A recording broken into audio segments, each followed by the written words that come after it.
Before I start the video, I just want to clarify that by old games, I mean games before 2010. Yes, you might be thinking that the year 2010 wasn't that long ago, but it was actually 13 years ago.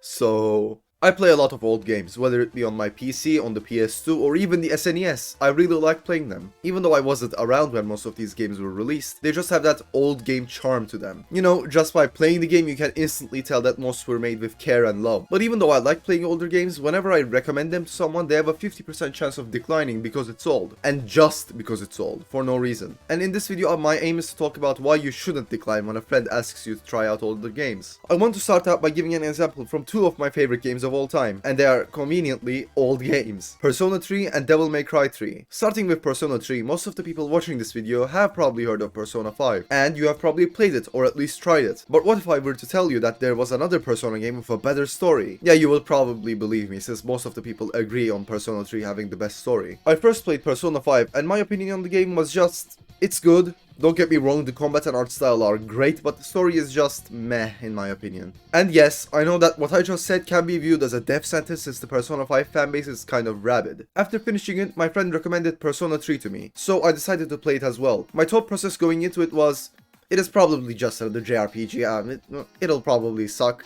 But oh, how wrong I was, because at the ending I was like...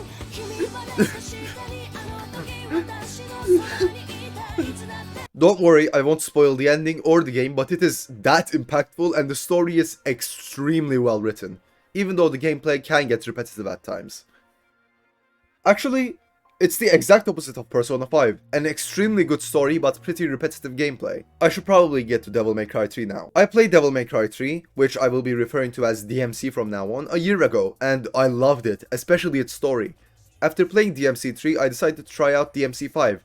And yes, it might sound like I skipped out on DMC4, but I just played them in a really weird order. So, I played DMC5 and I also really liked it. The gameplay was superb, it felt fluid and satisfying. More so than DMC3, but I think that it was kind of lacking in the story department. Don't get me wrong though, this isn't another Persona situation. DMC5 still has a great story in my opinion, but it just gets way too predictable. Oh, I wonder who this character is. DMC3 story, however...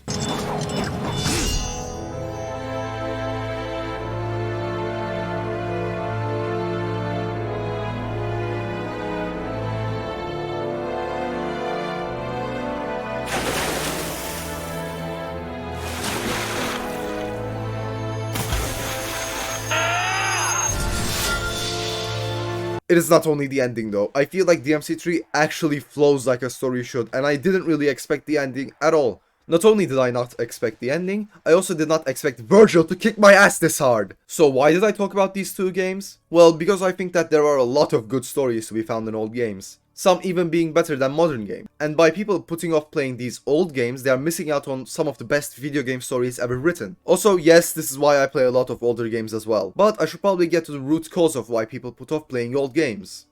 It's graphics. It's almost always graphics. I get why some people wouldn't play games that look like this, but most older games are 2D, so the chances of your eyes bleeding are low. Just look at this. This is Fallout 2 from 24 years ago. And I think most people would agree that it doesn't look bad. But I know that most bad graphics comments don't come from this era. They come from when games were just beginning to transition to 3D. For example, Final Fantasy VII. This game was... Wait, what? This game released before Fallout 2? What? Oh, okay, never mind. Final Fantasy VII was released 25 years ago. And yes, it looks bad, even I can admit that. But the gameplay is really good and the story is even better. Trust me though, your eyes get used to it. Worst case scenario, you can just install a mod because trust me, it's worth it. Now, apart from graphics, the most common reason is usually accessibility, and I have nothing to say actually because you are right. Some older games are actually unplayable. Some of them are hard, but not the Dark Souls level. It's hard, but it's fair hard, like unfair and unbalanced hard. And some of them just have aged extremely poorly. But I have to say, most haven't aged as poorly as you would expect. I think that Final Fantasy VII's gameplay still holds up to this day, and games like Castlevania aren't as hard as you think.